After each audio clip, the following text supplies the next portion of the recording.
Hello friends, आप सभी का स्वागत है आज के इस वीडियो में। दोस्तों, मैं आज आपको you can and you will book की समरी के बारे में बताने वाला हूँ। इस किताब में 8 प्रिंसिपल्स हैं जो आपके भीतर के विजेता को बाहर लाने में मदद करेंगे। इस वीडियो को पूरा देखिए ताकि अपने अपने जीवन में इस्तेमाल आसानी से कर पाए और फिर तैयार हो जाइए, क्योंकि आप वो जीत हासिल करने वाले हैं जो आज तक आपने कभी सोची भी नहीं होगी।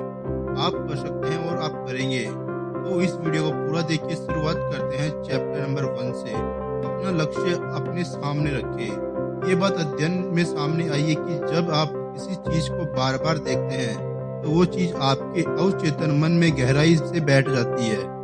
ये एक जानी मानी तकनीक है जिसे अपने सपने तक पहुंचाने की। अगर कई बार ऐसा भी होता है कि आप अपनी पूरी काबिलियत नहीं दिखा पाते, ऐसा इसलिए नहीं कि आप काबिल नहीं हो या उतने स्मार्ट नहीं है, बल्कि ऐसा इसलिए क्योंकि आपने अपनी आंखों के सामने गलत चीज रखी है।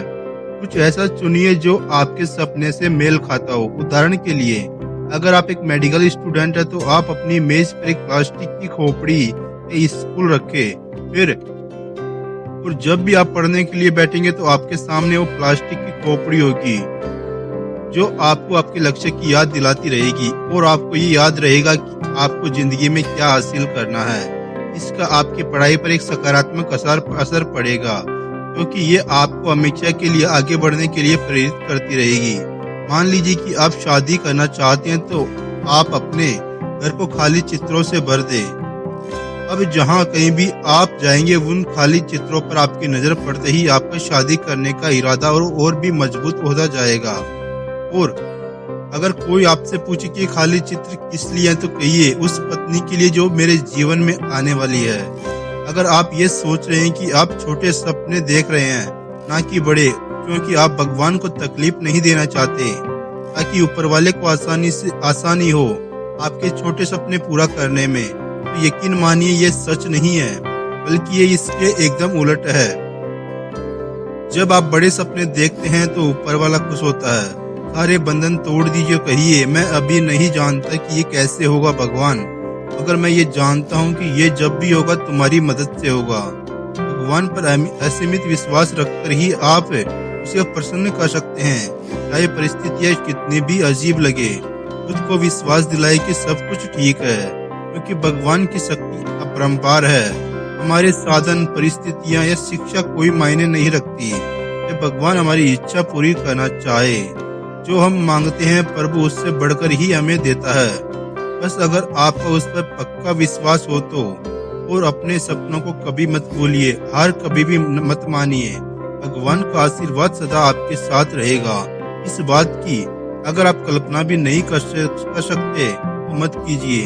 अगर आप अपने लक्ष्य को अपने सामने नहीं रखेंगे और पूरी शिद्दत से उसका यकीन नहीं करेंगे तो आप कभी भी उसे हासिल नहीं कर सकते।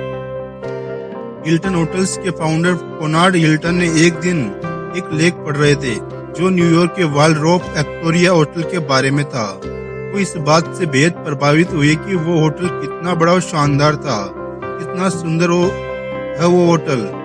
वो एक दिन उस होटल का मालिक बनने के सपने देखने लगे। अगर वो इस बात को सीधे सीधे सोचते तो ऐसा हो पाना नामुमकिन लगता, मगर उन्होंने इसको कुछ अलग तरीके से सोचा, ऊपर वाले की मर्जी से सोचा। उन्होंने उस लेख में वो होटल की तस्वीरें काटकर अपने सामने लगा दी। तो उन तस्वीरों को बार बार देखते रहते जब तक कि उनका ये सपना पूरा नहीं हो गया। और उनकी कंपनी ने उस होटल के लगभग 2.5 लाख शेयर्स नहीं खरीद लिए। नकारात्मक विचारों को, नेगेटिव थिंकिंग को कभी भी खुद पर हावी मत होने दीजिए। हो सकता है कि किसी दिन आप एक बहुत ही तंदुरुस्त व्यक्ति को देखिए और खुद से कहे कि मैं तो ऐसा कभी भी नहीं बन सकता, या फिर आप एक बड़ा सा शानदार मकान देखकर अपने से ही कहो कि मैं कभी भी ऐसा कुछ नहीं खरीद सकता। इन नकारात्मक विचारों का आपकी सफलता पर गहरा असर पड़ता है, क्योंकि वो आपको आगे बढ़ने से रोकते हैं, आपके नजरिए को सीमित कर देते हैं। इसलिए आपको अपना नजरिया बदलना पड़ेगा। एक बार एक आदमी था जो हमेशा से ही एक कलाकार बनने के सपने देखता था, मगर वो अंदर से टूटा और बेमकसद था। उसका परिवार इतना गरीब था कि वो लोग वैन में रह रहे थे। एक दिन वह इतना निराश हुआ कि वो अपनी पुरानी गाड़ी से एक पहाड़ की चोटी पर पहुंचा।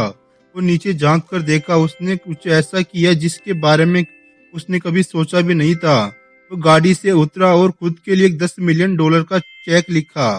अपनी अभिनय सेवा के लिए 12 साल बाद वो नौजवान जिम कैरी अपनी हर फिल्म के लिए $15 से $25 मिलियन के लगभग पैसा कमा रहा था। चैप्टर नंबर 2, अपनी रेस खुद दौड़ो। आपकी रोजमर्रा की जिंदगी में कई लोग ऐसे होंगे जो आपकी जिंदगी को नियंत्रित करने की कोशिश करते होंगे। उनका इरादा नेक हो सकता है, मगर अपनी जिंदगी को नियंत्रित करने वाले सिर्फ आप होने चाहिए। आपको अपनी रेस खुद ही दौड़नी होगी। अगर आप अपनी सफलता की कहानी नहीं लिखेंगे तो कोई दूसरा लिख लेगा और फिर आपके लिए कुछ नहीं बचेगा। सबको खुश रखना नामुमकिन है। चाहे आप जो मर्जी कर लीजिए, आप सबको खुश नहीं रख सकते। इस कोशिश में आप खुद को वो काम करते हुए पाएंगे जो आप कभी भी नहीं करना चाहते थे। आपको नहीं करने चाहिए। अगर हर बार कोई ना कोई आपके काम में इतनी नुक्ताचीनी करने लगे कि आप वो काम करना ही छोड़ दो, तो आप कभी भी कुछ नहीं कर पाओगे, क्योंकि हर कोई आपको उसकी जगह पर रखकर देखने की कोशिश करेगा। अगर आप अपनी जगह पर कायम रहे, क्योंकि अगर आप उनके हिसाब से चलना भी शुरू भी कर दे तो वही लोग फिर भी कुछ न कुछ कमी निकाल ही लेंगे। किसी ने एक बार कहा था, जब आप 20 के होते हैं तो आपको ये फिक्र रहती है कि सब आपके बारे में क्या सोचते हैं। अगर 40 में आप ये परवाह करना छोड़ देते हो तो 60 में आपको पता चलता कि कोई आपके बारे में सोच ही नहीं रहा था। तो खुद को लोगों की राय से मुक्त रखिए, तभी आप सही मायनों में पूरी तरह से आजाद हो सकेंगे। हमेशा अपने जिंदगी का एक लक्ष्य रखिए। इस बात के लिए तैयार रहिए कि हो सकता है कि इस लक्ष्य को पूरा करने की यात्रा में भले ही कुछ लोग आपका साथ ना दे, आपसे दूर हो जाए, तो भी परवाह मत कीजिए। जो रास्ता आपने चुना है वो भगवान ने आपके लिए पहले से ही निर्धारित किया हुआ है। लोगों से ज्यादा आपको ऊपर वाले की मंजूरी की जरूरत है, क्योंकि लोगों की राय हमेशा आपको उलझन में डाल देगी। आप कभी भी स्पष्ट नहीं सोच पाएंगे। तो औरों की बिन मांगी राय पर आपको ये कहना सीखना पड़ेगा कि आपका शुक्रिया, मगर मुझे इसकी जरूरत नहीं है। इनकी बार बार खुशामद करनी पड़े, ऐसे लोगों से जरा बच के रहे, क्योंकि यही वो लोग होते हैं जिनके लिए आप चाहे कुछ क्यों ना किया जाए, आप उन्हें कभी भी संतुष्ट नहीं कर सकते। हर बार वो कुछ ना कुछ कमी निकालते ही रहेंगे। आप जरा सा चूके नहीं कि ऐसे लोग आपकी जिंदगी के बागडोर अपने हाथ में लेने की कोशिश करने लगेंगे। इन लोगों को खुश रखना लगभग नामुमकिन है, क्योंकि ये आपसे कभी खुश नहीं होते और ना ही कभी आपकी तारीफ में दो बोल बोलते हैं। अगर आपका कोई दोस्त सिर्फ आपके अपने मतलब के लिए दोस्ती निभा रहा हो तो ऐसे लोगों से दूरी बना लेना ही बेहतर होता है। अगर वो आपकी जिंदगी से जाते हैं तो चले जाए। एक बहुत पुरानी कहानी है, एक दादा और पोते की। एक बार एक दादा अपने पोते को अपने गधे पर बैठाकर कहीं ले जा रहा था। कुछ दूर जाने पर लोग उन्हें देखते तो कहते थे, देखो ये पोता कितना स्वार्थी है, खुद तो गधे के ऊपर बैठकर अपने बूढ़े दादा को पैदल चलने पर मजबूर कर रहा है। लोगों की बातें सुनकर दादा परेशान हो जाता है। वो अब पोते को उतार कर खुद गधे की सवारी करने लगता है, मगर कुछ आगे जाने पर फिर से कुछ लोग उन्हें देखकर कहते हैं, अरे दादा तो बड़ा मतलबी है, जो खुद अकेले गधे की सवारी कर रहा है और बेचारे पोते को पैदल चला रहा है। लोगों की बातों से परेशान होकर दादा इस बार पोते को भी अपने साथ गधे पर बैठा लेता है, मगर इस बार भी उन दोनों को भला बुरा बोलने लगते हैं कि दादा पोता कितने निर्दयी हैं, जो दोनों उस गधे पर बैठकर उस पर अपना सारा बोझ डाले हुए हैं। इस कहानी का सार यह है कि आप चाहे जो भी कर ले, फिर भी आपको एक साथ खुश नहीं रख सकते। कुछ लोग फिर भी आपकी आलोचना करते रहेंगे, तो बजाय सबकी परवाह करने के अपना एक लक्ष्य खुद ही चुनिए और उस पर डटे रहिए जब तक सफलता नहीं मिल जाती। चैप्टर नंबर 3, अपने जीवन में अच्छी चीजों की उम्मीद करिए। ये एक नियम है कि जब आप अपने लिए बेहतर चीजों की आशा करते हैं तो वो बेहतर चीजें खुद ब खुद आपको मिलती है। लेकिन जब आप बार बार निराशाजनक बातें सोचेंगे तो क्या होगा? जाहिर है कि वही निराशा आपके जीवन में आएगी। क्योंकि आप जो सोचते हैं वही आपके साथ होता है। भगवान हमेशा आपको वही देता है जिसका ख्याल आपके दिल में बना रहता है। हर सुबह ये सोच कर उठिए कि आज आपका दिन बहुत ही शानदार गुजरने वाला है।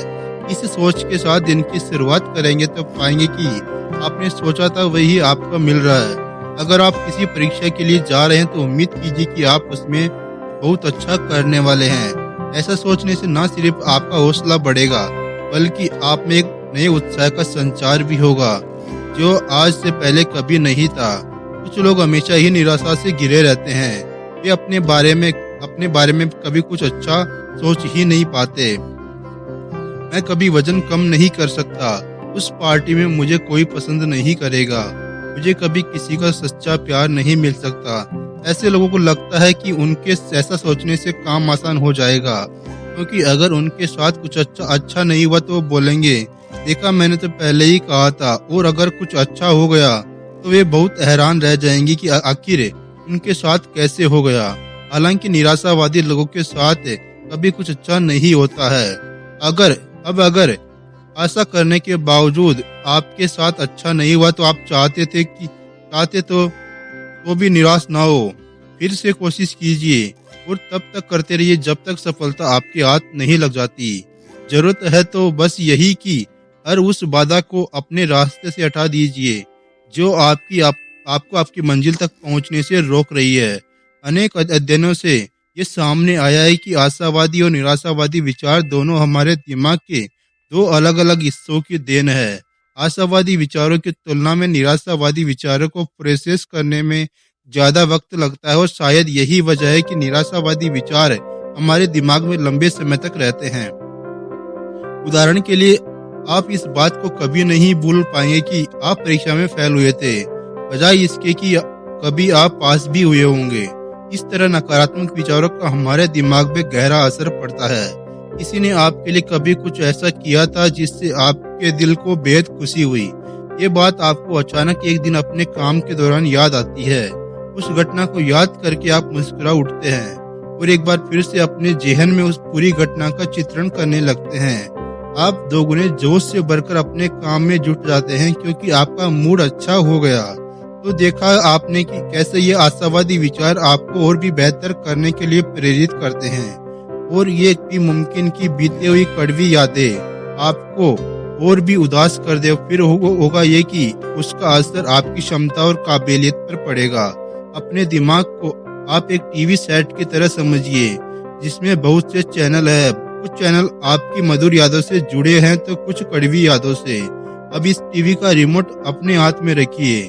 जो यादें आपको खुशी और उत्साह से भर देती है, केवल उन्हीं यादों का चैनल अपने दिमाग में चलने दें। इन मीठी यादों को बार बार याद कीजिए, ठीक वैसे ही जैसे आप सिनेमा हॉल में मजे से बैठकर पॉपकॉर्न और सोडा के साथ अपनी मनपसंद फिल्म देखते हैं। वो वक्त याद कीजिए जब आपको लगता था कि आपके साथ कुछ गलत हो रहा, और फिर उसके कुछ दिनों बाद या महीनों बाद या कहिए साल भर बाद ही अचानक आपकी स्थिति में सुधार होने लगता है। आप ये सोचकर हैरान हो जाते हैं कि किस तरह से ऊपर वाले ने आपके लिए कठिन स्थिति में भी रास्ता ढूंढ ही निकाला है। याद कीजिए ऐसे कई निराशा भरे पल जब आप खुद से ही ये कहते कि मैं कभी भी इस मुसीबत से नहीं निकल पाऊंगा। आप बस इसी दुख में रहते हैं और फिर आप उस मुश्किल हालात को ऐसे पार कर लेते हैं जैसे कि वो कोई बड़ी बात थी ही नहीं। आकर्षक व्यक्तित्व वाली रचेल स्मिथ नाम की महिला उस कार्य के लिए समर्पित थी जो विकासशील देशों के बच्चों की भलाई से संबंधित था। इस साल 2007 की बात है जब उन्होंने मिस यूनिवर्स प्रतियोगिता में भाग लिया। प्रतियोगिता के दौरान स्टेज पर चलते उनका संतुलन बिगड़ा और वे अपने पीठ के बल गिर पड़ी। ये उनकी जिंदगी का सब एक बेहद शर्मनाक पल था। वहाँ उपस्थित लोगों की भीड़ उन पर हंसने लगी और गिरने का मजाक उड़ाने लगी। हालांकि वह तुरंत उठकर खड़ी भी हो गई और उन्होंने अपनी रैंप वॉक भी पूरी की। उन्होंने वहां रखे सवालों के बक्से में अपने लिए एक पर्ची चुनी जिस पर लिखा था, अगर आपको अपना मनपसंद पल इससे जीने को मिले तो क्या होगा। बिना किसी झिझक के उन्होंने जवाब दिया कि वो साउथ अफ्रीका में बिताए अपने उन पलों को फिर से जीना चाहेगी जब उनकी कोशिश से जरूरतमंद बच्चों के चेहरे पर मुस्कान आई थी। उस मुस्कान को दोबारा देखने के लिए वो उस वक्त में वापस जाना चाहेगी, बजाय इसके कि वो एक बार फिर से स्टेज पर बिना गिरे वाक पूरी करे। उन्होंने उस कड़वी याद को तुरंत ही अपने दिमाग से भुला दिया था और उन पलों को याद रखा था जिनसे उन्हें खुशी मिली थी। चैप्टर नंबर 4, हमेशा एक सकारात्मक सोच रखे। एक विजेता की सबसे बड़ी खूबी होती है उसकी सकारात्मक सोच। ऐसी सोच ऐसे लोग जब सुबह उठते हैं तो उम्मीद से भरे खुशनुमा दिन की कल्पना करते हैं। अपने हर सफल कार्य के पीछे ऊपर वाले का शुक्रिया अदा करना नहीं भूलते। ऐसे लोग और उनका यही आशावादी रवैया उनके हर दिन को बेहतर बनाता है। अब जरा कल्पना कीजिए कि आप एक गाड़ी चला रहे हैं जिसका सारा नियंत्रण आपके हाथों में है। आप चाहे तो उसे आगे ले जाए, पीछे, मगर उसके लिए ताकत बराबर ही लगेगी ना, है ना? ठीक उसी तरह हमारी जिंदगी की गाड़ी भी चलती है। अब ये आपके हाथ में है। आप उसे अपने सकारात्मक विचारों से आगे बढ़ाए या फिर नकारात्मक विचारों से भरकर कामयाबी की दौड़ में बहुत पीछे रह जाए। हम में से बहुत से ऐसे लोग हैं जो अपनी हर सफलता का दोष परिस्थितियों पर डाल देते हैं। आप उन्हें अक्सर ये कहते हुए सुन सकते हैं कि मेरा बचपन बहुत अभावों में बीता, इसलिए मैं ये नहीं कर पाया, या फिर उनकी बीमारी ने उन्हें चिड़चिड़ा बना दिया है। अगर ये सारे बहाने हैं सफलता हासिल न कर पाने के, आपको ऐसे कई लोगों के उदाहरण मिल जाएंगे जिन्होंने गरीबी और अभाव में पैदा होकर भी अपनी सफलता के झंडे गाड़े हैं। आप लोगों के दो समूह लीजिए, उनमें से एक समूह के लोग आशावादी है और दूसरी समूह निराशावादी लोगों का है। अब परिस्थिति चाहे जो भी हो, उन दोनों समूह के लोगों के सामने एक जैसे ही चुनौतियां रखे। जब आप परिणाम देखेंगे तो हैरान रह जाएंगे। आशावादी लोगों के समूह में उन चुनौतियों से निपटने का कोई न कोई रास्ता निकाल लिया होगा, मगर निराशावादी अपने स्वभाव के अनुसार यूं ही हाथ पर हाथ धरे बैठे रहे होंगे। तो जाहिर है कि ये सभी बातें आपकी पूर्व निर्धारित सोच का परिणाम है। आप खुश रहेंगे या दुखी, ये निर्भर करता है परिस्थितियों से निपटने की आपकी सोच पर। परिस्थितियां कभी भी मुख्य कारण नहीं होती, कारण बनते हैं हमारे अपने विचार। ये आप पर निर्भर करता है कि आप अपने दिमाग की शुरुआत किस तरह से करना चाहते हैं। एक व्यक्ति सुबह उठकर कहता है सुप्रभात, शुक्रिया भगवान आज के दिन के लिए। वही दूसरा व्यक्ति ये बोलता है वो नहीं, सुबह हो गई। अब आप खुद चुनिए कि आप इनमें से कौन सा व्यक्ति बनना चाहते हैं। जो बातें आपके नियंत्रण से बाहर है उन्हें कभी भी अपनी खुशियों या नाखुशी की वजह मत बनने दीजिए, और ना ही इस बात को लोगों को अपने साथ कैसा व्यवहार करते हैं या फिर सड़क पर ट्रैफिक जैसी मामूली बातों पर विचार कीजिए। जो चीजें आपके वश में नहीं है उन्हें स्वीकार करना सीख लीजिए। कुछ बातें परिस्थितियां कभी नहीं बदलती, तो बेहतर है कि उनके बारे में परेशान होना छोड़ दिया जाए। बेहतर है कि आप पहले से ही सोच लीजिए कि हर हाल में आज आपका दिन बहुत अच्छा गुजरने वाला है। जीतना आपके खून में शामिल है, क्योंकि ऊपर वाले ने आपको जीतने के लिए ही बनाया है, ना कि एक मामूली जिंदगी जीने के लिए। अगर भगवान आपको पहले से ही आपकी जीत का रास्ता दिखा दे या वो मौके आपको आपके सामने खोल दे जो आपको कामयाबी तक ले जाए, तो जाहिर है कि आप अपनी जीत के प्रति पूरी तरह आश्वस्त रहेंगे और हर पल उत्साह के साथ बिताएंगे। मगर ये असल जिंदगी में कहाँ होता है। भविष्य में क्या होने वाला है ये तो कोई भी नहीं जानता, लेकिन फिर भी इस बात का पूरा यकीन करते हैं कि ऊपर वाले ने आपके लिए कुछ बेहतर ही सोचा होगा। अगर इसके बावजूद भी किसी कारण आप मनचाहा प्राप्त नहीं कर पाते तो भी निराश मत होइए और ये कहना शुरू मत कीजिए कि मुझे तो पहली बार ही पता था कि कामयाबी मेरे नसीब में नहीं है। बजाय इसके आप ये कहिए कि शायद भगवान की कुछ और इच्छा होगी, शायद उसने मेरे लिए कुछ बेहतर सोचा होगा। हमेशा अपने विचारों पर ध्यान दीजिए कि वो किस ओर जा रहे हैं। हार और असफलता के बारे में सोचना आपको हार का मुंह ही दिखाएगा। हो सकता है कि आपकी यही निराशावादी सोच आपके जीवन में सच्चे प्यार को ना ही आने दे रही हो। नकारात्मक विचार आपके उत्साह को कम कर देते हैं और आपके भीतर रोगों से लड़ने की क्षमता धीरे धीरे खत्म होती जा रही है, जिससे अनेक रोग आपको घेर लेते हैं। कैंसर के मरीजों के इलाज में एक बहुत महत्वपूर्ण हिस्सा इलाज के प्रति उनका रवैया भी है। उनके इस खतरनाक बीमारी से लड़ने का जज्बा भी कहीं न कहीं उनकी रोग प्रतिरोधक क्षमता को बढ़ाने में मदद करता है। ऐसे लोगों के जीने की संभावना बढ़ जाती है जो कैंसर की घातक बीमारी को हराकर एक स्वस्थ जीवन जीने की कल्पना करते हैं। अगर कोई कैंसर रोगी अपनी बीमारी से घबराकर जीने की आशा ही छोड़ दे तो उसका प्रभाव जरूर उसके इलाज पर भी पड़ता है। मरने से पहले ही जिंदगी से हार मान लेना समस्या का समाधान नहीं है। एक वैज्ञानिक प्रयोग के लिए डॉक्टर्स ने रोगियों को दो समूह में बांट दिया। दोनों समूह के रोगियों के घुटने जवाब दे चुके थे जिन्हें सर्जरी की जरूरत थी। डॉक्टर्स ने सर्जरी केवल पहले समूह पर की और दूसरे समूह के लोगों को बेहोश करके उनके घुटनों पर कुछ ऐसे कट के निशान लगा दिए जिनसे उन्हें सर्जरी हो जाने का यकीन हो। करीब 2 साल बाद ये चौंकाने वाली बात सामने आई कि पहले समूह के रोगियों की तरह दूसरे समूह के रोगियों ने भी अपने घुटनों की तकलीफ से निजात पाने की जानकारी दी। हालांकि उनके घुटनों की सर्जरी तो कभी हुई ही नहीं थी और इससे बढ़कर हैरानी की बात यह थी कि जांच करने पर उनके घुटनों पहले से बेहतर स्थिति में मिले। और ये सब इसलिए हुआ क्योंकि उन्हें अपने स्वस्थ हो जाने का विश्वास हो गया था। चैप्टर नंबर 5, अपना बेहतरीन देने की कोशिश करें। एक एवरेज इंसान बनकर रहने के बजाय सबसे बेहतर बनने का प्रयास करें। एक आम इंसान बनकर रहना भूल जाए। आप आम जिंदगी जीने के लिए पैदा नहीं हुए हैं। हमेशा कोशिश करें कि आप अपना बेहतरीन दें। ये जरूरी नहीं कि हर बार अपने मकसद में आप सफल रहे, फिर भी आपको तसल्ली होगी कि आप बेहतरीन करने की कोशिश की। अगर आपको 1 मील दूर जाना है तो 2 मील चलिए। जो आपसे उम्मीद है उससे बढ़कर कीजिए। इसके लिए आप अपने लक्ष्य को अपने सामने रख सकते हैं और फिर एक सकारात्मक रवैये के साथ अपनी जीत का विश्वास कीजिए। लेकिन जीत की दिशा में यह आपका पहला कदम ही होगा। आपका असली मकसद तो आप उसके बाद शुरू होगा। उन बातों को अमल में लाए जो आपको मंजिल तक पहुंचाने में मदद करेंगे। कोशिश कीजिए अपने रोजाना समय से 10 मिनट पहले उठने की। काम पर पहले 5 मिनट पहले पहुंचिए। 30 मिनट काम करने के बाद काम से थककर ना बैठे।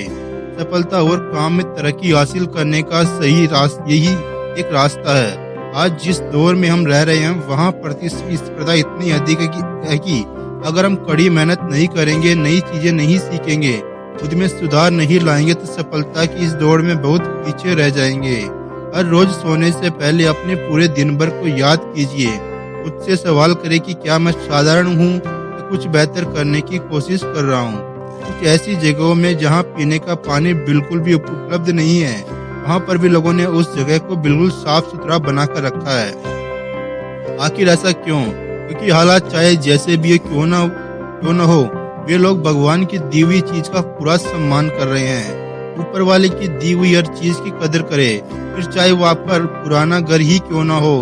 क्योंकि अगर आप ऐसा नहीं करते हैं तो उससे और ज्यादा की उम्मीद कैसे कर सकते हैं। जरूरी नहीं कि करोड़ों रुपए अपने पुराने घर में खर्च करें या खुद पर, चाहे कम में ही सही, मगर उसका ध्यान रखें। आप चाहे जो भी करें पूरे दिल से करें, जिससे भीड़ में आपकी सबसे अलग पहचान बने। चाहे आपके आसपास कितने ही काबिल लोग क्यों न हो, उनके जैसा बनने के बजाय अपनी अलग छवि बनाए। ये कभी ना सोचे कि अगर ये उन्हें नहीं आता तो भला मुझे कैसे आएगा। इतनी मेहनत करें कि सफलता सिर्फ आपके कदम चूमे। अपनी एक आदत बना ले। आप जो भी काम भी हाथ में ले, उसे बेहतर से बेहतरीन करने की कोशिश करें। फिर चाहे वो काम कितना भी छोटा क्यों न हो। मान लीजिए किसी स्टोर में गलती से आपसे कुछ सामान नीचे गिर जाता है तो आपको चाहिए कि खुद उसे साफ करें। ये उम्मीद ना करें कि कोई और आकर उसे साफ कर देगा। जो आपसे गिरा है उसे उठाकर उसकी जगह पर वापस तरीके से रख दीजिए। हर सुबह जब आप उठे तो नहाने के बाद साफ सुथरे कपड़े पहने, अपने बाल संवारे। भगवान को प्रसन्न करने का ये भी एक तरीका है, क्योंकि ऐसा करके आप अपने बनाने वाले के प्रति आभार व्यक्त करते हैं। फिर भले ही आप गरीब हो या अमीर, इससे कोई फर्क नहीं पड़ता। जितना आपसे हो सकता है आप उतने अच्छे से दिखने की कोशिश तो कर ही सकते हैं।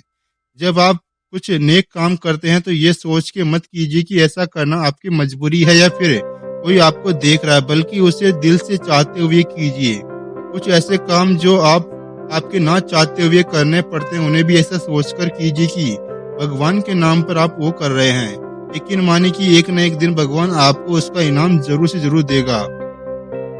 जोल इस किताब के लेखक अब पहले एक चर्च में पेस्टर हुआ करते थे। एक दिन जब वो पार्किंग लॉट में अपनी कार पार्क कर रहे थे, तब कार का दरवाजा खोलते वक्त उसमें रखा कचरे का डिब्बा नीचे गिर पड़ा। उन्होंने वो डब्बा तो उठा लिया, मगर हवा के कारण सारा कचरा पार्किंग लॉट में इधर उधर बिखर गया। अब जोल ने सोचा कि चूंकि कूड़ा बीनना उनका काम नहीं है और उन्हें देर भी हो रही है, तो इसे ऐसे ही रहने दिया जाए। मगर जब उन्हें ऊपर वाले का ध्यान आया और उन्होंने फैसला किया कि वो सारा कचरा बीन कर वापस उस डब्बे में डालेंगे। जब उनका काम खत्म हुआ तो उन्होंने देखा कि वहां गाड़ी में बैठे एक दंपति जोल को ही देख रहे थे।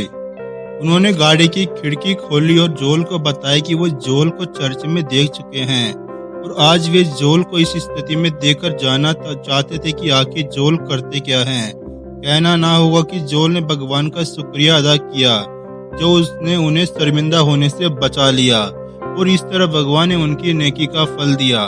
चैप्टर नंबर 6, अपनी मंजिल की तरफ बढ़ते रहे। आप चाहे कितने भी माहिर और अनुभवी क्यों ना हो, सीखना कभी मत छोड़िए, क्योंकि सीखने का कोई भी अंत नहीं है। जीवन में इतना कुछ और सीखने के लिए आप जिंदगी भर भी सीख रहे तो कम है। कई लोग सोचते हैं कि एक बार स्कूल या कॉलेज की पढ़ाई पूरी हो जाने के बाद उन्हें कुछ और सीखने की आवश्यकता नहीं है, कुछ नया पढ़ने की जरूरत नहीं है। तो क्या आप जो कुछ भी सीखते हैं क्या वो सिर्फ स्कूल तक ही सीमित है?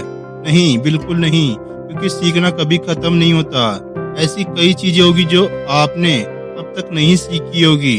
अगर आप में कोई हुनर है तो उसे अभ्यास से और निखारिए, क्योंकि जब तक आप सीखना छोड़ देते हैं तो आप अपने हुनर को खोने लगते हैं जो भगवान ने आपको आशीर्वाद स्वरूप दिया है। जीवन में हर चीज अभ्यास से ही सीखी जा सकती है। बार बार अभ्यास कीजिए, मगर रुकिए नहीं। अगर आपने अभ्यास करना छोड़ दिया तो जहां आप आज हैं अगले साल भी वहीं रह जाएंगे।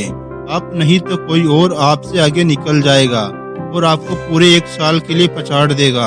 आप चाहे जो भी हो, एक अध्यापक, डॉक्टर, इंजीनियर या कोई फिर मामूली कामगार या फिर एक विद्यार्थी ही क्यों न हो, खुद को आगे बढ़ने से कभी मत रोकिए, क्योंकि आपकी जिम्मेदारी न सिर्फ अपने और अपने परिवार के प्रति बल्कि उस ऊपर वाले के प्रति भी एक जिम्मेदारी है। दुनिया तेजी से बदल रही है और आपको इसके साथ कदम मिलाकर चलना ही पड़ेगा। जब भगवान ने अपने बंदे चुने तो उसने उनके सामने कठिन चुनौतियां रखी। वो चुनौतियां थी सीखने की, ज्ञान अर्जित करने की, ना कि यूं ही खाली बैठने की। यही बात हम पर भी लागू होती है। हम जीवन में कुछ ना कुछ सीखते रहे, नया करते हैं, तो जिंदगी का भी यही उसूल है। आप हमेशा एक शिशु बनकर नहीं रहते, आप बड़े होते हो। आपके शरीर की बनावट बदलती है और धीरे धीरे वक्त के साथ आपकी दिमागी क्षमता भी बढ़ती जाती है। यदि आप अपने काम से ये सोचकर खुश नहीं कि इससे आपको कुछ सीखने को नहीं मिलेगा, आपको नौकरी छोड़ने की सोच रहे हो, अगर ऐसा नहीं कर पाते तो यकीन माने कि आप जिंदगी में कभी आगे नहीं बढ़ सकते। आप वहीं के वहीं रह जाएंगे। और अगर जॉब नहीं छोड़ सकते तो मत छोड़िए, मगर साथ साथ आप वो कीजिए जो आप करना चाहते हैं। अपनी काबिलियत को निखारिए, बेहतर से बेहतरीन करते जाइए। जिंदगी में नए अनुभवों से गुजरिए।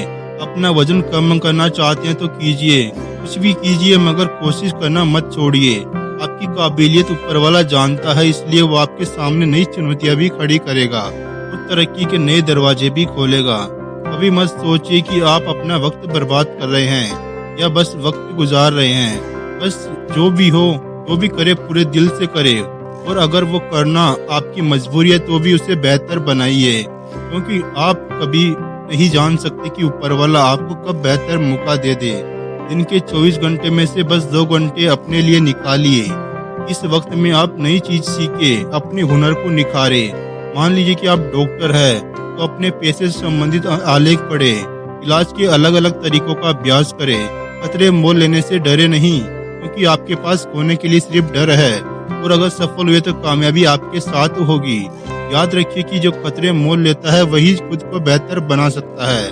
अब माना आप किसी दफ्तर के कर्मचारी है और आप एक लंबी छुट्टी पर जाते हैं। अब अगर आपके ना रहने पर भी दफ्तर का कामकाज सुचारू रूप से चल रहा है, तो ये बात बेशक दफ्तर के लिए तो अच्छी है, पर ये आपके लिए बिल्कुल भी अच्छी नहीं होगी। ये एक खतरे की घंटी है आपके लिए, क्योंकि आपके बिना भी अगर उनका काम चलता है तो उन्हें कभी भी आपको नौकरी से निकालने में हिचकिचाहट नहीं होगी।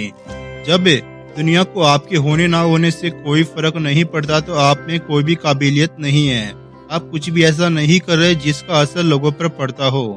अब अपने आप से पूछिए कि आप क्या हो, समस्या का समाधान निकालने वाले या फिर समस्या सुनाने वाले? क्या आप अपने बॉस के पास जाकर उन्हें अपनी समस्या बताकर चले आते हैं, या फिर आप जाकर उन्हें कोई समस्या बताते हैं और उनका समाधान भी सुझाते हैं? याद रखिए कि समस्या का रोना रोने के बजाय हमेशा उसका कोई समाधान ढूंढने की कोशिश करें। जो कुछ भी आप करें उसके लिए एक प्लान दिमाग में सोच कर रखें। सपने देखना अच्छा होता है, मगर इतना भी काफी नहीं कि उसके लिए मेहनत भी करें। मान लीजिए कि आप पतला होना चाहते हैं और अपने को 10 किलो कम देखने की आप कल्पना भी करते हैं। मैं पौष्टिक खाना खाऊंगा, हफ्ते में 3 दिन जिम जाऊंगा। सिर्फ ये सोचे नहीं, बल्कि उस जिम में जाना शुरू कर दीजिए। पौष्टिक खाना शुरू कर दीजिए और हर रोज अपनी कल्पना में खुद को सेहतमंद और तंदुरुस्त देखते रहिए। ऊपर वाला हमारे सामने ऐसे कामयाब लोगों का उदाहरण रखता है जिनसे हम कुछ सीख सके। तो उन सुनहरे मौकों को आज से ना जाने मत दीजिए, उन्हें लपक लीजिए। अगर आपको समझ नहीं आ रहा कि पूछिए कि ये कैसे होता है। सफल लोगों को अपने जीवन के हीरो बनाइए, उन्हें इनसे मित्रता बढ़ाइए। पाब्लो कासल्स महान चेलो वादकों में से एक थे। 12 साल की उम्र से ही उन्होंने चेलो बजाना शुरू कर दिया था और इस कला में माहिर बन गए थे, मगर फिर भी 85 साल की उम्र तक भी उन्होंने इसे सीखना नहीं छोड़ा। वे हर रोज इसका अभ्यास किया करते हैं। चैप्टर नंबर 7, सेवा करें। यदि आप नाखुश हैं, कुछ अलग करने का प्रयास करें। हम नाखुश तभी होते हैं जब हमारा सारा ध्यान खुद पर और अपनी जरूरत पर होता है। सिर्फ अपने पर फोकस करने की बजाय दूसरों की जरूरत के बारे में भी सोचना चाहिए। हम सिर्फ लेने के लिए नहीं बल्कि देने के लिए भी बने हैं। कभी ऐसा भी होता है कि आपका कोई जानने वाला जिसकी सालों से आपसे बात नहीं हुई, एक दिन अचानक फोन पर आपसे मदद मांगता है। तुम्हें तो बस जरूरत के वक्त ही मेरी याद आती है। ऐसा कहने के बजाय खुशी से अपने दोस्त की मदद करें। इसे ऊपर वाले की मर्जी समझिए कि आप दूसरों के काम आ रहे हैं। अब अगर भले ही बदले में आपको कुछ ना मिले, एक शुक्रिया तक नहीं हो तो निराश ना हो। वो कहावत तो आपने सुनी होगी, नेकी करो दरिया में डाल दे। क्या आपने कभी महसूस किया है कि आप किसी के कुछ करने गए जिसमें आपको बहुत दिक्कतें आई, काम बहुत मुश्किल लगा, मगर उसके बाद बजाय पूरी तरह थक जाने के आपने खुद को जोश में भरा हुआ महसूस किया, जैसे कि कहीं से ताकत और उत्साह का एक पुंज आपके भीतर समा गया हो। यही तो दूसरों की सेवा करने का प्रभाव है। यह आपका मूल स्वभाव है कि आप दूसरों की सेवा के लिए बने हैं। खुद के लिए कुछ हासिल करना बुरी बात नहीं है। अपने लिए बड़ा घर, ऐसो आराम की चीजें खरीदे, मगर साथ ही सेवा भावी बनकर औरों की भी मदद करें। अगर आप थके हुए या उदास हैं तो औरों को कुछ वैसा बोलिए जो उन्हें अच्छा लगे। उन्हें प्रेरित कीजिए, उन्हें कहिए कि वे बहुत अच्छे लग रहे हैं, फिर जो उन्होंने किया वो बेहद प्रभावशाली था। उन्हें सराहिए, उन्हें अच्छा लगेगा, लेकिन साथ ही इसका असर आपकी आत्मा पर गहरे रूप से भी पड़ने लगेगा। सेवा करने से मतलब है सिर्फ आपके दोस्त या सहयोगी नहीं, बल्कि वो तमाम लोग जो आपकी जिंदगी में शामिल हैं। जैसे कभी अपनी पत्नी की घर साफ करने में मदद कीजिए, उसके लिए बर्तन साफ कर दीजिए, कपड़े धोकर सुखाइए, बिल भर दीजिए, लॉन की सफाई कर दीजिए। क्योंकि वो आपकी पत्नी है तो आपका फर्ज है उसे सहयोग दीजिए। अगर आप ये सोचते कि घर का काम सिर्फ पत्नी ही करेगी और इसलिए ही शादी की जाती है, तो आपकी पत्नी की नहीं एक नौकरानी की जरूरत है। आप काम के लिए तो किसी को भी पैसे देकर रख सकते हो, मगर अपनी जिंदगी के सुख दुख बांटने के लिए आप एक जीवन साथी चाहिए। किसी दिन सुबह उससे पहले उठकर उसके लिए नाश्ता बना दीजिए, उसकी तारीफ कीजिए और वो कितनी मेहनत करती है उसे बताइए कि आप उसे कितना प्यार करते हैं। यकीन माने कि खुशी से झूम उठी के बदले में आपको ढेर सारी खुशियां भी देगी। गरीब और बेसहारों की मदद करने वाले लोग भगवान की बहुत प्रिय होते हैं। जब आप किसी अनाथ को भोजन देते हैं तो उसके चेहरे की मुस्कुराहट आप कभी नहीं भूल सकते। अपने लिए की शुरुआत अगर लोगों की मदद से करोगे तो आपका पूरा दिन सुकून से बीतेगा। आप औरों को खुश करके खुद की परेशानियां भूल जाते हैं। किसी की मदद करने से जो तसल्ली दिल को मिलती है उसका तो कहना ही क्या। एक बूढ़े दंपति हमेशा दूसरों की मदद करने को तैयार रहते थे। एक बार ऐसा ही एक नेक काम करने के बाद वो दंपति साउथ अफ्रीका से लौट रहे थे। जिस जहाज में वो लोग सफर कर रहे थे उसमें प्रेसिडेंट टेडी रूजवेल्ट भी थी, जो अफ्रीका में अपनी शिकार के दौर से लौट रहे थे। जब जहाज बंदरगाह में रुका तो वहां लोगों की भीड़ प्रेसिडेंट रूजवेल्ट का स्वागत करने के लिए खड़ी थी। तब उनके लिए नारे लगा रहे थे। उन बूढ़े दंपति को इस बात का बहुत बुरा लगा। इस सोचने लगे कि लोगों की भलाई करने के बाद भी उनकी कोई तारीफ नहीं कर रहा, उनका स्वागत नहीं किया गया। लोग उनके नेक काम को और उन्हें भूल जाएंगे। मगर सच तो है कि भले ही लोगों ने उन्हें बुला दिया, मगर भगवान की अदालत में उन्हें कभी नहीं बुलाया जाएगा। उन्हें उनकी नेकी का इनाम ऊपर वाला स्वर्ग में जरूर देगा। चैप्टर नंबर 8, पैशनेट रहे। खुद से एक सवाल कीजिए, क्या मैं जीवित हूँ? इस बात का मतलब सिर्फ जिंदा रहने और खाना खाने से नहीं है।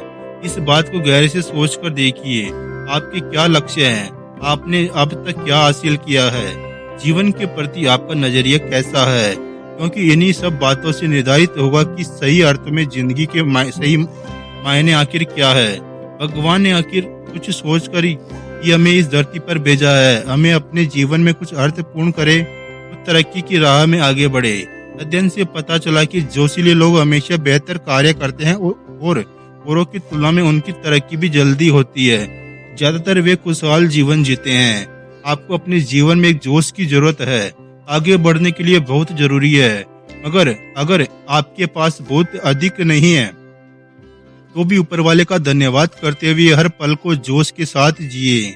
आप जिंदा है, बिना तकलीफ आपकी सांसें चल रही है। आप चल सकते हैं, देख सकते हैं, सोच सकते हैं और तंदुरुस्त हैं। तो क्या ये सब काफी नहीं है ऊपर वाले का शुक्रिया अदा करने के लिए? मान लीजिए कि आप कभी सड़क दुर्घटना के शिकार हो जाते हैं। आपकी गाड़ी बुरी तरह पिचक कर कबाड़ हो जाती है, मगर आप बच गए। आपको बस मामूली चोट आई, तो इस बात का शुक्र मनाइए कि ऊपर वाले की मेहरबानी आप पर थी जो आप बाल बाल बचे। गाड़ी गई तो गई, मगर जान तो बची। भगवान की दी हुई हर चीज को नेमत मानिए, उसकी कदर कीजिए। जब भगवान ने आपको एक पत्नी दी, आप खुश थे कि भगवान की कृपा आप पर हुई, तो अब उसी पत्नी का सम्मान कीजिए, उसका ध्यान रखिए, क्योंकि वो आपको भगवान का दिया हुआ तोहफा है। अगर वो पत्नी की कोई बात पसंद ना आए तो ये मत सोचिए कि भगवान ने मुझे ऐसी पत्नी क्यों दी, बल्कि शुक्र मनाएं कि आपकी पत्नी आपके लिए इतना कुछ करती है, आपके सुख दुख में साथ देती है। जब आप बीमार पड़ते हैं तो वही आपकी सेवा करती है। जो कुछ भी आप करे उसे 100% दिल से करे। कमियां ढूंढने के बजाय अपने इरादों पर कायम रहे। जो आपको करना अच्छा नहीं लगता, मसलन कपड़े धोना या कोई और काम, उसे दुखी मन से ना करें, बल्कि भगवान के लिए उसे पूरे मन से करें। मैंने एक बार एक पुलिस ऑफिसर को देखा जो शहर के सबसे व्यस्त चौराहे पर ट्रैफिक नियंत्रित कर रहा था। मैंने देखा उसका हाथ हवा में लहरा रहे थे और वाहनों को निर्देश देते हुए एक तरह से नाच ही रहा था। उसके काम करने का ढंग इतना निराला था कि कुछ गाड़ी वाले उसे सड़क के किनारे रुककर ही उसे देखने लगे। उसने एक तरह से वहां मनोरंजन का माहौल पैदा कर दिया था। ट्रैफिक नियंत्रण जैसे उबाऊ काम को वो दिलचस्प तरीके से कर रहा था। कभी दूसरों जैसा बनने की मत सोचिए, जो आप है उसमें बेहतरी लाइए। इस बात को मानिए कि भगवान ने आपको निराला बनाया है। हो सकता है कि आप में कोई ऐसी खासियत हो जिसके लिए लोग तरसते हैं। वो सबसे बड़ी बात सार्थक करिए, उपयोगी बनिए, क्योंकि कुछ ऐसा करना जिसका कोई उपयोग हो आपको जोशीले बनाए रखेगा। आखिरकार सबको एक दिन इस दुनिया से जाना है, मगर जो लोग अपनी जिंदगी का उपयोग नहीं जानते, जीते जी मर जाते हैं। ना तो वो अपना भला कर पाते हैं, ना ही दूसरों के काम आते हैं। जो मौके आपने गंवाए हैं उन्हें भूल जाइए। जिंदगी आपको और कई मौके देगी। आप पीछे देखकर गाड़ी नहीं चला सकते, उसी तरह से बीते हुए वक्त को याद करते रहने से आप आगे नहीं बढ़ सकते।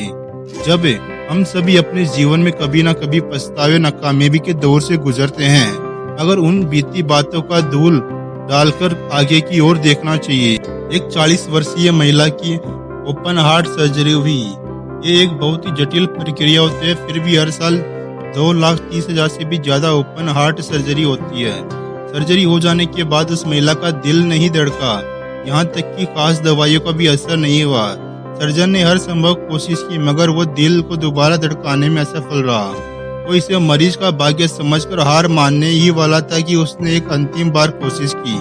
वो इस महिला के कानों में फुसफुसाया, मैं तुम्हारे लिए वो सब कुछ कर चुका हूँ जो तुम्हारे मेरे हाथ में था। अब मैं चाहता हूँ कि तुम अपने दिल को धड़कने के लिए बोलो। सर्जन के ऐसा कहते ही अचानक जैसे एक चमत्कार हुआ। महिला के दिल ने धड़कना शुरू कर दिया। ये उस महिला की विश्वास की शक्ति है जिसने उसे दोबारा जीवन दिया। तो दोस्तों, आज का यह बुक समरी था you can and you will. आपको कैसा लगा हमें कमेंट करके जरूर बताइए। और ऐसे ही शानदार बुक समरी देखने के लिए हमारे चैनल को सब्सक्राइब करना मत भूलिए। मिलते हैं एक और बुक समरी